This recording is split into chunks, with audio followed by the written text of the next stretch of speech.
আসসালামু আলাইকুম। রমজান মাসে চ্যানেল আয়ের আলো আরও আলো এই অনুষ্ঠান থেকে শ্রোতা দর্শকদেরকে জানাচ্ছি প্রীতি ও শুভেচ্ছা।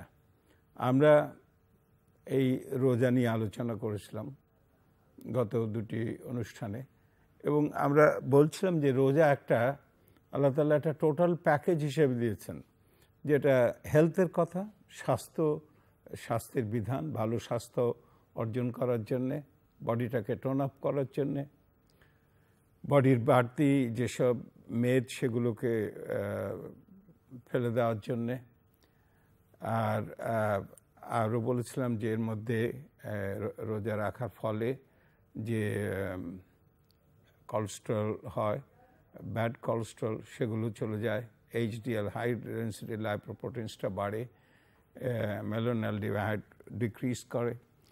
এগুলো ভালো জিনিস কথা বলেছিলাম, কিন্তু একটি জিনিস এখনও বাকি, সেটা হলো এই টোটাল প্যাকেজের মধ্যে স্বাস্থ্য আছে এবং সংযম আছে, স্পিরিচুয়াল একটা ব্যাপার। আরেকটি আছে যে সোশ্যাল কনসার্নস, সামাজিক যে চিন্তা, যে সোশ্যাল গুড, সোশ্যাল একটা সামাজিক শৃঙ্খলা, সেই জিনিস। তো আমি স্বাস্থ্যের কথা বলেছি এবং আমরা সংযমের কথা বলেছি। এই কথা বিশেষভাবে বলেছি যে একটা আলোকিত জীবন ব্যবস্থায় শুধুমাত্র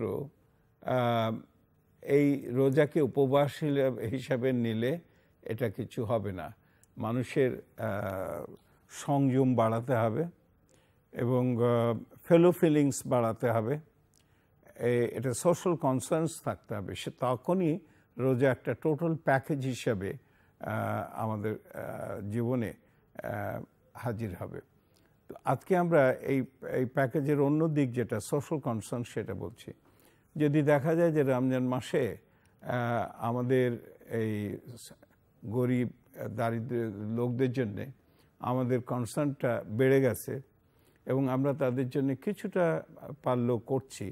আমরা এই মাসে জাকাত দেওয়ার বিধান আছে, সেটাও আল্লাহ তাআলা বলে দিয়েছেন যে কিভাবে জাকাত দিবে, জাকাত দিলে কি উপকার হয়, কি লাভ হয় জাকাত দিলে, যিনি জাকাত দেন তিনি কিভাবে লাভবান হন, পরিষ্কার করে বলে দিয়েছে। আমরা এগুলো পরে জাকাত as a system, economic system, একটা উন্নত জীবন ব্যবস্থা, সেটা আমরা পরে আলোচনা করব।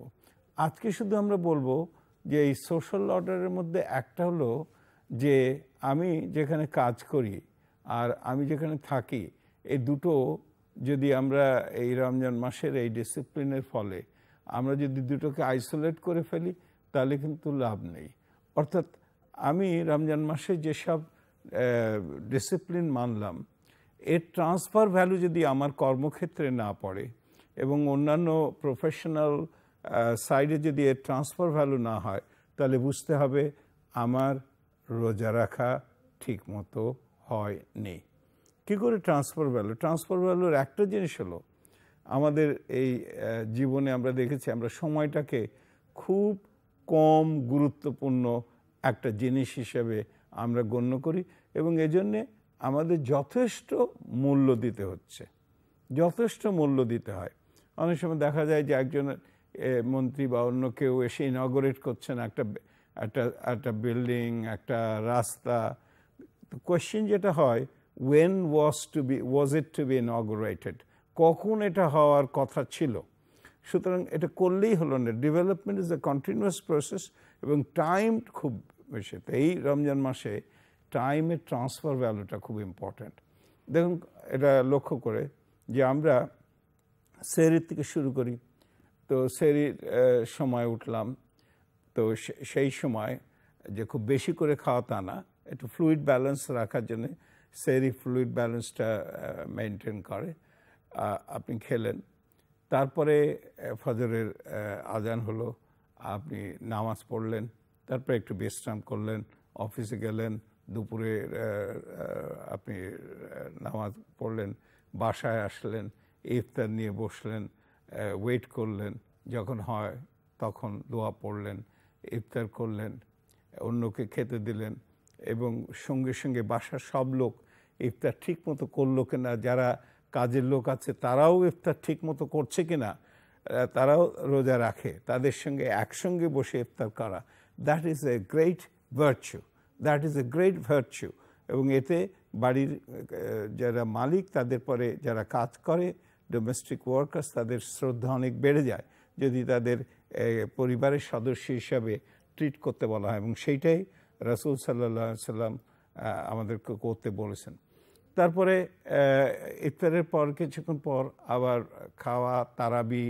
তো এটা একটা সর্ট অফ মিলিটারি ডিসিপ্লিনের মতন, একটার পর একটা, কোনোটা একটু অন্য সময় করা যাচ্ছে না। নামাজের ওয়াক্ত যখন তখন নামাজ করেছে, খাওয়ার সময়, বিশ্রামের সময়, একটার পর একটা ঘটনা সমস্ত টাইমলি করতে হচ্ছে।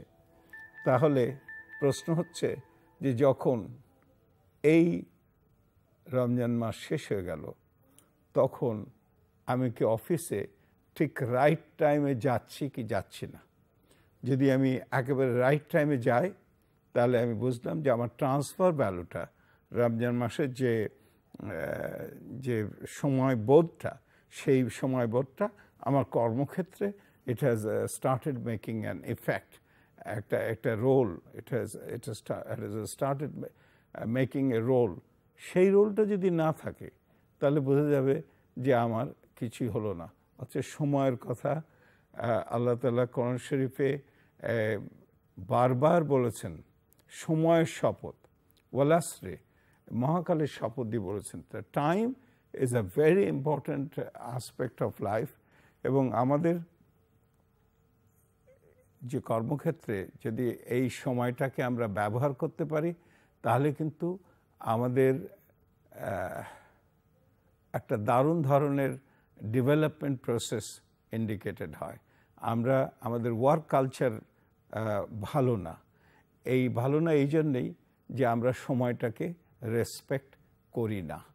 আমরা সময়টাকে যদি রেসপেক্ট করি, তাহলে আমরা দেখব যে কাজ যেই সময়ের মধ্যে করা দরকার, ঠিক সেই সময়ের মধ্যে সেই কাজ যদি আমি করতে পারি, তাহলে একটা বড় ধরনের কাজ হয়।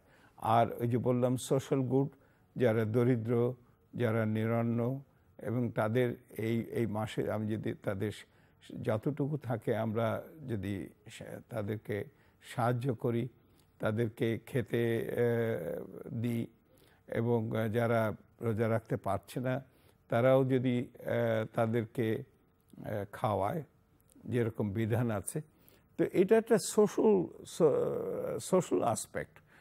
আর আরেকটি জিনিস হলো যে